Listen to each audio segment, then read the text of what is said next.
This is not a partisan issue. This is about the children of America, and it's the next generation, the generation after that.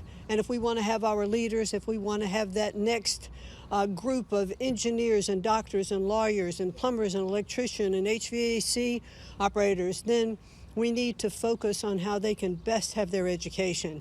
Secretary of Education Linda McMahon surprised House Democrats yesterday who were holding a press conference outside the Education Department, addressing concerns right after talking with them in a closed-door meeting.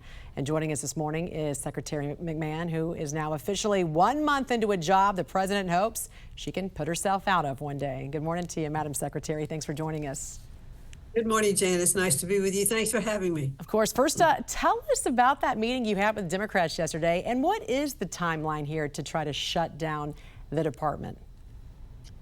It was a great meeting. We had about 12 Democrat representatives from many parts of the country who came in, who really wanted to ask about what was going on with education. Some are serving on the House Education and Workforce Committees. I think it was a ranking member that was here to talk with me yesterday.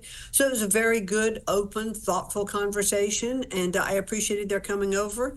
And I like to do things like that and have them ask questions, have them hear from me exactly, what we're thinking of here, what the president's clear directive is. And so I think they were. I think they went away feeling that they had gotten some answers that they were looking for, and they did ask about a timeline. And there isn't a specific timeline, except that we are moving to do it as expeditiously as possible.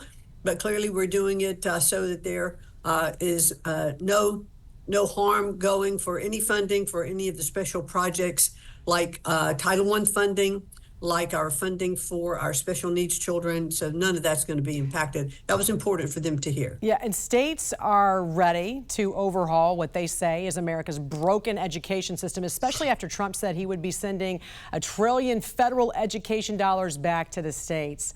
How important is this to fix our public education system and try to get rid of some of this waste? It's incredibly important. And I think the president has made it very clear that what he is doing is getting rid of the bureaucracy in education, not in any way at all taking away from the programs that are being developed in the states. The Department of Education doesn't educate anyone. We don't decide on any curriculum. We don't buy books. We don't hire teachers. We are a pass-through of funding department, and also some competitive grants and policy developments that we pass through. But really, this should be handled at the state level, because the president is, as do I, believe the best education is closest to the child. And speaking of which, we know you have to keep reiterating to those, especially on the left, this will not affect programs that are already in place for the most vulnerable. So what do you say to Democrats like Senator Elizabeth Warren, who puts out on social media that school lunches are at risk and kids with disabilities will lose their classroom aid? I mean, she did this just this past week as part of a Save Our Schools campaign. I think it just goes to show they really don't have a whole lot to talk about. So they're trying to grasp at things and put out false narratives because it gets some attention. But that is just absolutely not the case. I think Senator Warren knows that's not the case.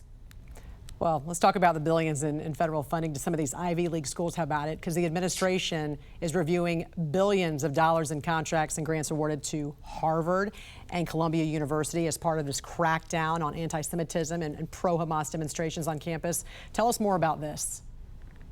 The president has made very clear that he does not believe there should be discrimination of any kind on any campus. What we saw at Columbia, especially a few months ago after October 7th, was that students really were afraid to be on campus. They still are. When students are locked in a library and other students are pounding on the glass saying death to Israel, death to America, and frightening students, totally unacceptable. Everyone should feel safe on campus. This has nothing to do with First Amendment right of speech.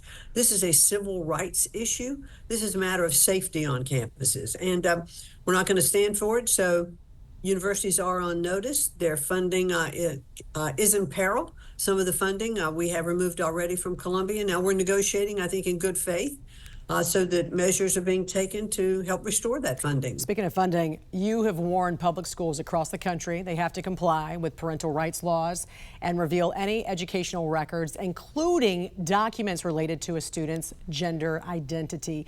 Tell us more about the letter that you sent to school districts across the country and what the consequence is for those districts that still encourage teachers to keep that information a secret.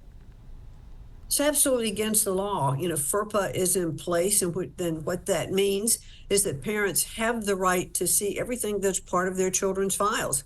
When you have teachers or school administrators working with students talking about transgender ideology, as well as even moving them along the path to maybe surgical or hormonal replacement therapies and not informing parents, it's crazy.